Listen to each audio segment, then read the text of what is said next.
Terlihat seorang detektif cantik bernama Tang Ziyan mendatangi sebuah rumah di tengah salju yang menyerang kota Jakarta.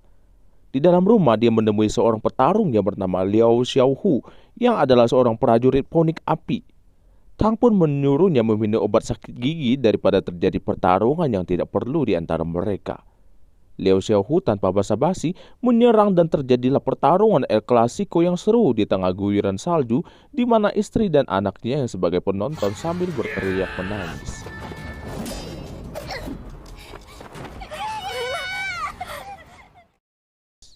Di tengah pertarungan, istri dari prajurit ponik itu berusaha menyerang Tang, tapi langsung dihabisi oleh Tang.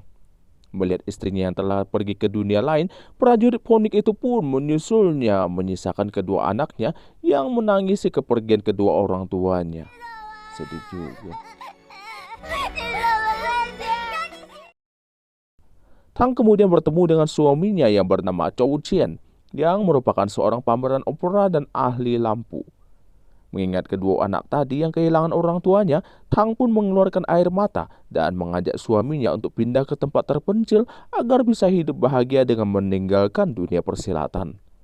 Suaminya yang sayang istri itu tak keberatan dan mengatakan di mana ada istrinya, disitulah rumahnya. Bahagia rasanya jika punya pasangan yang bisa saling mengerti, bosku.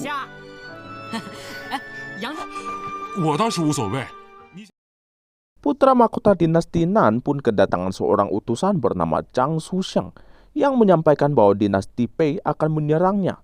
Mendengar itu, Ibu Suri yang tidak ingin berperang itu menyuruh Zhang Xuxiang agar mengantarkan lentera kaca Dewi Kuan Yin ke kuil Yuan sebagai tanda persahabatan. Anehnya, Zhang Xuxiang di sana mendapatkan serangan genderuwo bertangan 8 yang keluar dari lampu tersebut dan matos di tempat itu.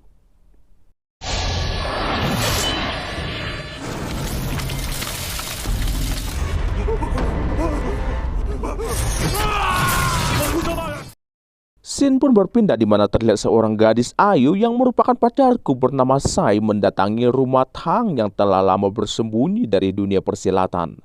Di sana terjadilah pertarungan, walaupun Tang hanya menggunakan kemochi untuk melawan pedangnya Sai. Kok bisa ya?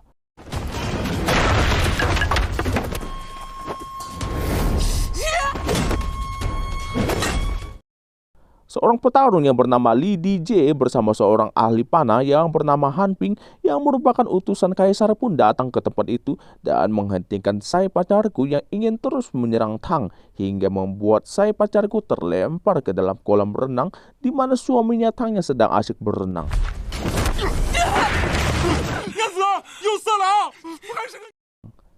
Maksud kedatangan Li DJ yaitu ingin minta bantuan Chou Qian, suaminya Tang, yang adalah seorang ahli lampu, untuk membongkar misteri di balik lampu Dewi bertangan banyak yang konon katanya bisa menghabisi orang dengan bayangannya saja. Chou Qian pun membongkar lampu itu dan mendapati tidak ada keanehan apa-apa. Dia lalu menyuruh mengambilkan lampu minyak dan layar kain dan mendapati bayangan genderuwo bertangan 8 itu hanyalah bayangan biasa saja yang tak mungkin bisa menghabisi orang.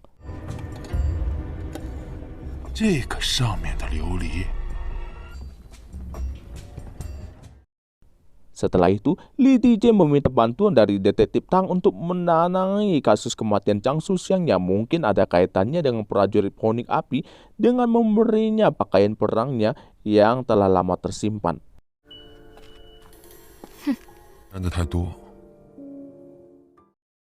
Kemudian terlihat seorang kakek bernama Yang Shenhan yang ternyata mampu menghabisi orang dari bayangan dan merupakan ketua dari prajurit ponik api sedang berbicara dengan salah satu muridnya di belakang layar monitor, di mana mereka merencanakan meruntuhkan dinasti Kaisar Nan. Yang Shenhan menyerahkan semua kepercayaan kepada muridnya itu untuk menjatuhkan Kaisar Nan.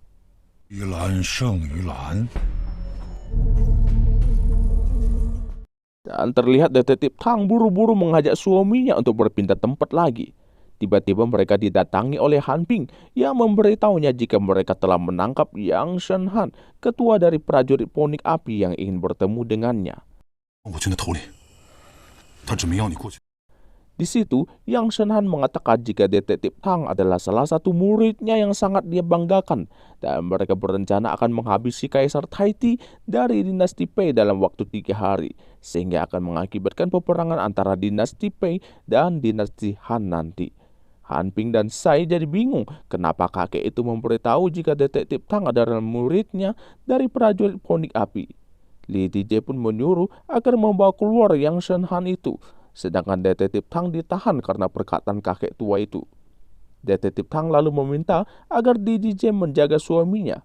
Dari sini kita bisa melihat bahwa detektif Tang sangat menyayangi suaminya juga. 走，提举。 Kawanannya mengawal kakek tua itu di luar dihabisi semua olehnya dengan jurus bayangannya menyisakan Han Ping.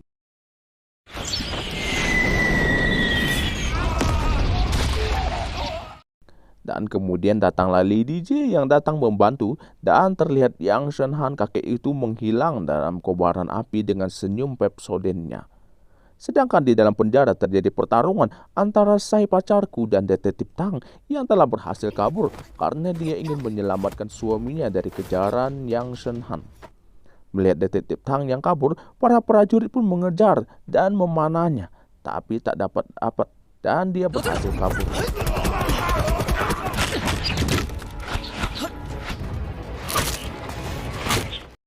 Sesampai di rumah, suaminya telah menghilang dan detektif Tang hanya bisa menemukan topinya saja. Hari pun tiba Kaisar Taiti berkunjung ke dinasti Han dan dijaga oleh Li Tije, Han Ping, San dan ratusan prajurit. Di sana, Kaisar Taiti menonton pertunjukan pertarungan dua orang gadis di dalam arena.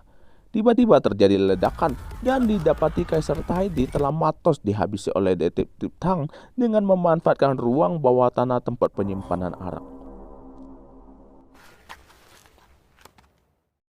Sementara itu, detektif Tang masih terus mencari dan membayangkan waktu kebersamaan dengan suaminya dulu yang telah menghilang.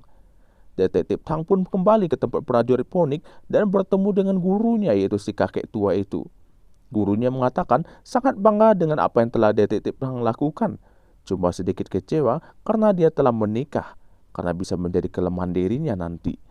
Sedangkan di tempat lain, Ibu Suri kecewa karena Li Tije telah gagal menjaga Kaisar Taiti, sehingga dia menyuruh salah satu kasimnya yang bernama Wen Xi untuk membantu Li Tije mengawal acara penobatan putra mahkotanya nanti. 你也去协助李清吧。遵旨。 Betapa kagetnya detektif Tang ketika melihat suaminya, Cao Chen itu ternyata ditangkap oleh gurunya sendiri dan diikat di depannya. Cao Chen kemudian dimasukkan ke dalam labirin kaca, di mana jika dia berhasil kabur keluar, maka gurunya akan melepaskannya. Di dalam labirin kaca itu, Cao Chen diserang oleh banyak burung gagak yang hanya merupakan ilusi.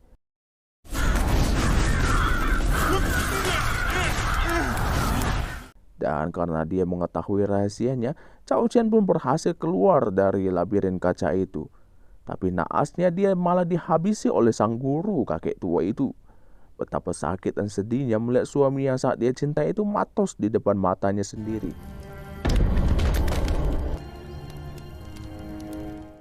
Yang Shenhan kakek itu kemudian terlihat sangat senang karena impiannya sebentar lagi akan tercapai, di mana dia merasa telah berhasil mengadu domba dinasti Pei dan dinasti Han yang akan berperang sebentar lagi.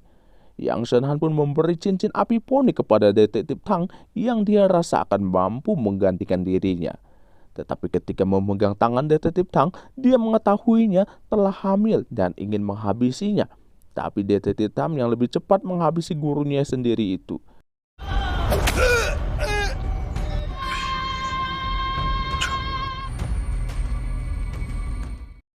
Dan ternyata Kaisar Taiti belum matos karena sebelumnya dia telah mencapai kesepakatan dengan detektif Tang yang meminta bantuannya karena ingin menyelamatkan suaminya dan secara bersamaan bisa menghancurkan ketua prajurit Poning dan anggotanya dengan menyusun semua rencana dengan berpura-pura matos. 于此，我当然要帮你。忘了，到底疼不疼？ Setelah menghabisi sang guru, detektif Tang juga langsung menghabisi semua prajurit ponik api di sarang mereka.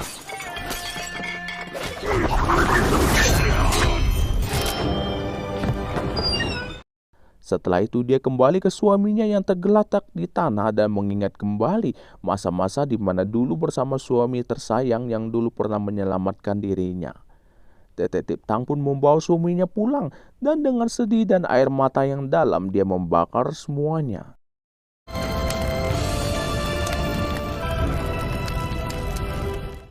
Di tempat lain, terlihat banyak orang memasang cermin dewa yang akan menjadi tempat acara penobatan putra mahkota.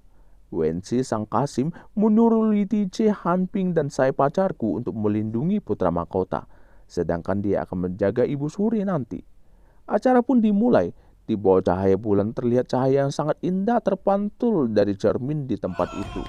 Terlihat beberapa cewek cantik memasuki tempat itu dan bertarung di dalam cermin kaca itu.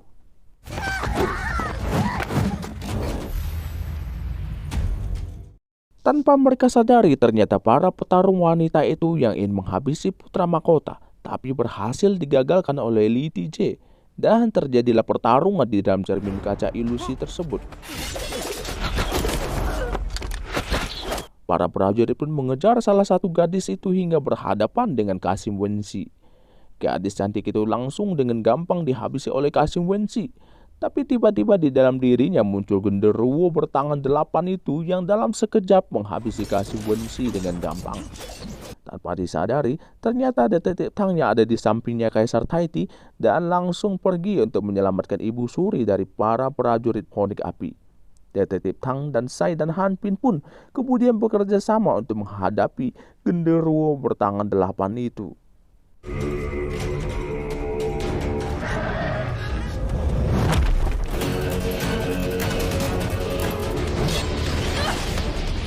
Han Ping yang telah melindungi Ibu Suri pun disuruh Li Tije agar lewat pintu yang dia arahkan dan biar dia yang bertugas untuk melindungi Ibu Suri. Di situ Han Ping dan Ibu Suri baru sadar ternyata Li Tije adalah seorang prajurit Phoenix Api yang selama ini ingin meruntuhkan dinasti Han, dan terjadilah pertarungan di antara mereka berdua. Setelah pertarungan yang lumayan seru, Han Ping kehilangan salah satu tangannya yang terkena pedang Li Tije. Tapi dengan menggunakan satu tangan, Han Ping bisa berhasil melepaskan panah ke tubuhnya Li Tije. Tapi dirinya terjatuh tak berdaya. Di tempat lain, detektif Tang yang telah belajar dari semuanya itu berhasil keluar dengan memecahkan cermin ilusi Dewa Yusan. Li Tije yang berhadapan dengan Ibu Suri dan bersiap ingin menghabisinya. Untung di saat itu, detektif Tang datang dan baru mengetahui semua ini adalah ulah dari DJ. Dan terjadilah pertarungan di antara mereka berdua di ketinggian di mana detektif Tang ingin membalaskan dendam suaminya itu.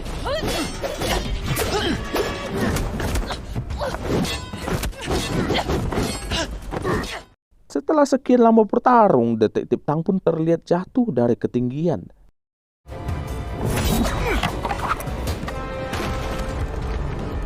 Di tempat lain, Sai pacarku berhasil menyelamatkan Ibu Suri dari kejaran para prajurit Phoenix Api dan dia menyamar dengan memakai pakaian Ibu Suri. Li Tije yang melihatnya pun langsung menghabisinya dari belakang, tapi ternyata itu adalah Sai, bukan Ibu Suri. Tiba-tiba terlihat bayangan dan melempar Li Tije keluar dari arah belakang. Muncul detektif Tang dan langsung menghabisinya. Li Tije pun matos di tangan detektif Tang yang dia besarkan dari kecil itu. Setelah kejadian itu, Ibu Suri memintanya agar gabung ke pemerintahan. Tapi detektif Tang yang sedang hamil itu tak bisa memenuhi permintaan Ibu Suri dan diberi penghargaan. Beberapa tahun kemudian, anak detektif Tang pun besar dan dia melanjutkan pekerjaan, dan sebagai pemeran opera dan film pun berakhir, bosku, Movie Mania.